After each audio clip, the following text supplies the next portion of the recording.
भारत में समाचार पत्रों का इतिहास लगभग 250 वर्ष का है। 1780 बंगाल गजट से शुरू हुई ये यात्रा स्वर्णिम रही है। आज लगभग 1 लाख अखबार की कंपनियां रजिस्टर्ड है। समाचार पत्रों ने अपनी यात्रा के कई उतार चढ़ाव और संघर्ष देखे हैं। इसी संघर्ष के बदौलत समाचार पत्रों ने अपनी विश्वसनीयता हासिल की और आज इस बदलते दौर में जब कई तरह के तकनीकी बदलाव हो रहे हैं और मीडिया के नए नए आयाम जुड़ रहे हैं, लेकिन ऐसे में भी समाचार पत्रों की साख बरकरार है। सुबह की शुरुआत के साथ अगर इंसान किसी चीज की ओर हाथ बढ़ाता है तो वो है अखबार और उसके साथ गर्मा गर्म एक कप चाय। हिंदी पत्रकारिता में बलबीर दत्त एक बड़ा नाम है। इन्होंने अपनी लेखनी से पिछले 6 दशकों से पत्रकारिता को सींचा है। साथ ही पद्मश्री सहित कई सम्मानों से इन्हें नवाजा गया है। इसके साथ साथ इन्होंने कई किताबें भी लिखी है। नमस्कार, जोहार, मैं महिमा सिंह और आज भारतीय समाचार पत्र दिवस पर हमारे साथ बलबीर दत्त सर हैं, जिनसे हम इस पर बातचीत करेंगे, चर्चा करेंगे। सर, सबसे पहले हम आपसे ये जानना चाहेंगे कि आपके हिसाब से अखबारों के लिए 3 बड़ी चुनौतियाँ क्या है? देखिए, चुनौतियाँ तो सभी प्रोफेशंस में होती हैं और उसमें गिनती के हिसाब से 1, 2, 3 या 3 से ज़्यादा की बात नहीं है। लेकिन मैं समझता हूँ कि आज की स्थिति में पत्रकारिता के सामने जो सबसे बड़ी चुनौती ये है उसकी विश्वसनीयता, क्रेडिबिलिटी।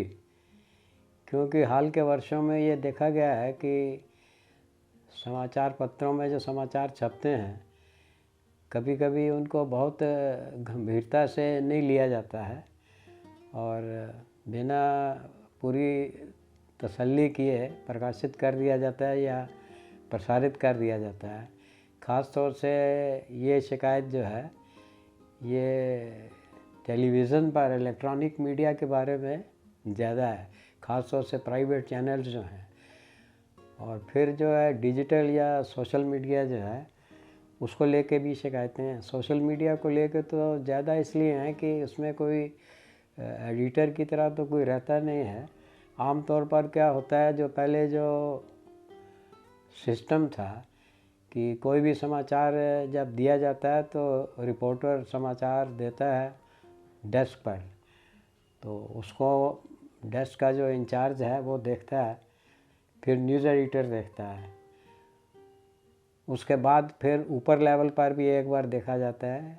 और ये है कि उसमें कोई जैसे कोई लीगल कॉम्प्लिकेशन या कानूनी जटिलताएं तो नहीं है, लेकिन आजकल वो सब ज़्यादातर होता नहीं है। और ख़ास तौर से इलेक्ट्रॉनिक मीडिया में ये रहता है कि हमने सबसे पहले ये न्यूज़ दी, सबसे तेज़, तो उसमें कई बार गड़बड़ियाँ हो जाती हैं और लोगों को कई बार विश्वास नहीं होता है कि न्यूज़ सही है या गलत है। पहले ऐसा नहीं होता था। मुझे याद है हम लोग जब पत्रकारिता में आए थे, आप समझ लीजिए कि आज़ादी के 1 आध दशक बाद की स्थिति, तो अखबार में कुछ भी छप जाता था तो लोग उसको मानते थे कि बिल्कुल सही है, पेपर में आ गया है, छप गया है। लेकिन आज वो स्थिति नहीं है। पहले क्या होता था, लोग पत्रकारिता में आते थे तो ज़्यादातर उनमें एक तरह का दीवानापन होता था, एक जोश और जज्बा होता था। अभी तो ज़्यादातर लोग जो आ रहे हैं वो जस्ट फॉर जॉब। तो ठीक है, जॉब ज़रूरी है और जॉब के बगैर कोई अपना काम नहीं चला सकता है। घर गृहस्थी में, दुनियादारी में उसकी ज़रूरत है। लेकिन उसमें यह है कि जब आप जॉब में आ ही गए हैं तो आपको हर जॉब का एक एथिक्स रहता है, उसको कोड ऑफ कंडक्ट किए या कुछ जो है। यहाँ इस प्रोफेशन में बहुत तरह के प्रलोभन हैं, तो बहुत से पत्रकार जो हैं वो उससे प्रलोभन में फंस जाते हैं और कभी कभी शिकायत मिलती है और वो बहुत दफ़ा शिकायत जो है वो सही भी पाई गई है। तो न्यूज़ छापने और न्यूज़ रोक देने के लिए अगर ये लेन देन शुरू हो जाए या और कई तरह से प्रकारांतर से अलग तरह के दबाव या नाजायज़ फ़ायदा उठाना, तो वो तो बहुत गलत हो जाता है। उसका परिणाम ये हुआ है कि पत्रकारों की प्रतिष्ठा जो पहले थी वो नहीं रही। इसके अलावा ये है कि पहले पत्रकारिता में पढ़ने पर बहुत ज़ोर दिया जाता था। जैसे किसी भी पत्रकार की जनरल नॉलेज, सामान्य ज्ञान अच्छा होना चाहिए और भाषा पर भी उसका अधिकार होना चाहिए। अंग्रेज़ी में इसको कहेंगे कि कमांड ओवर लैंग्वेज। तो आजकल दिक्कत यह है कि बहुत से पत्रकार जितना उनको पढ़ना चाहिए पढ़ते नहीं हैं। बहुत से पत्रकार तो ऐसे भी हैं जो अपना अखबार भी नहीं पढ़ते हैं। सर, हम आपसे ये जानना चाहेंगे कि पत्रकारिता में बाबूराव विष्णु से लेकर अब तक क्या बदलाव हुए आपके अनुसार? बदलाव तो बहुत हुआ है। बाबूराव विष्णु पराड़कर के समय में तो जैसे उनका जो अखबार था दैनिक आज, बनारस से निकलता था।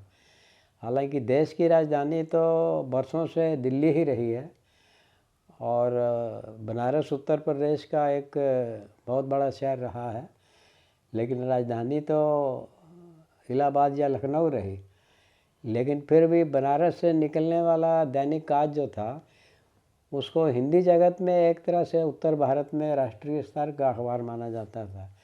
लेकिन इस बारे में ख़ास बात कहने की ये है कि बाबूराव विष्णु पराड़कर का नाम लिया आपने, तो उन्होंने कहा था कि कुछ वर्षों के बाद स्थिति ऐसे होगी आने वाले वर्षों में कि अखबारों की पृष्ठ संख्या बढ़ जाएगी और उनकी चमक दमक बढ़ जाएगी, क्योंकि उन दिनों में ब्लैक एंड वाइट होते थे अखबार, कलर्ड अखबार नहीं होता था।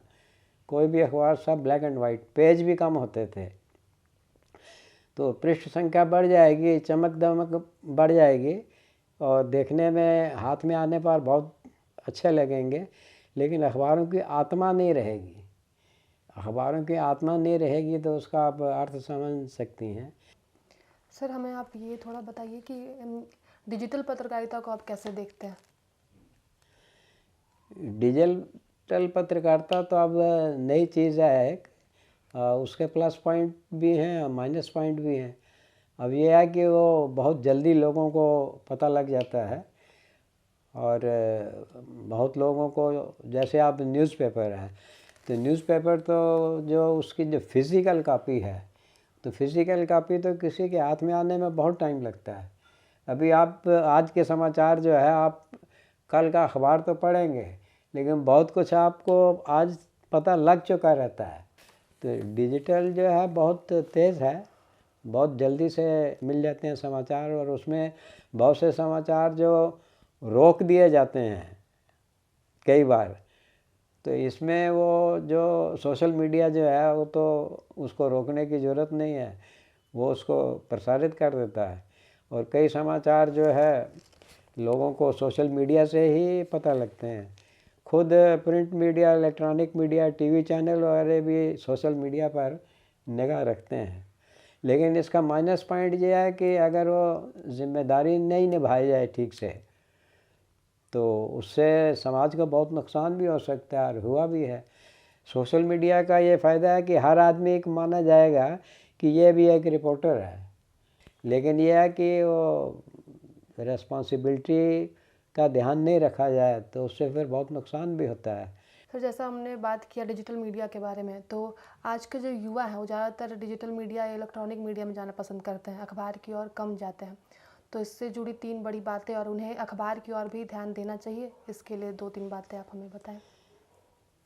ऐसा इलेक्ट्रॉनिक मीडिया जो है उसका चार्म जो है ना बहुत ज़्यादा है, ख़ास तौर से जो रिपोर्टर लोग हैं, क्योंकि फोकस में आते हैं। वो तो एक तरह से एंकर हुए या ये रिपोर्टर जो हैं वो तो हीरो बन जाते हैं, लोगों की निगाह में वो आते हैं।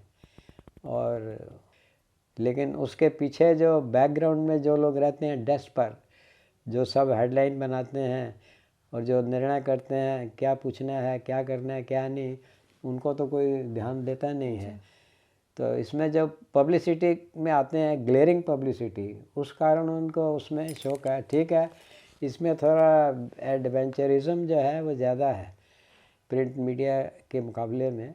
तो ये तो जो है जिसको बोलते हैं फटाफट समाचार जो हैं, इसका जो अपना ये चार्म है उस कारण लोग मीडिया में जो है इलेक्ट्रॉनिक मीडिया को या डिजिटल को ज़्यादा पसंद करते हैं।